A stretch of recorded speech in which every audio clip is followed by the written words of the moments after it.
Okay, hari ni special sikit campuran sabun top dengan dozy. Tutup pintu dulu. Okay, hari ni special kita nak basuh kain tuala. Ada lebih kurang 6 helai kain tuala. Cuma tuala ni dia agak kotor sikit, so kita nak bagi ekstra basuhan lah. Okay, kita masuk dulu. Okay, untuk mesin 15 kilo aku ni dia ada lebih kurang 6 helai tuala, so dia cover lebih kurang 50% lah daripada total drum. Okay, hari ni special sikit campuran sabun top dengan dozy. Okay, jom kita masukkan sabun dulu. Tutup dulu. Okay, jom tutup pintu dulu.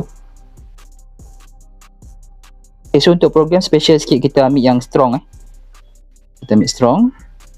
Sebab kita nak basuhan yang kuat sebab dia agak staining sikit. Ni water level kita pilih penuh. Kemudian kita ambil function hygiene ni. So function hygiene ni dia basuh lebih sikit lah, so lagi bersih lah pakaian tu. Untuk kelebihan function strong, dia ada kelebihan dekat soap tau. Kalau kita tekan dekat sini, okay, dia ada kelebihan 20 minit untuk dia rendam. So kalau korang memang ada pakaian yang extra kotor ataupun yang ada staining tu kan, so korang boleh ambil yang strong lah supaya dia ada fungsi rendam tu.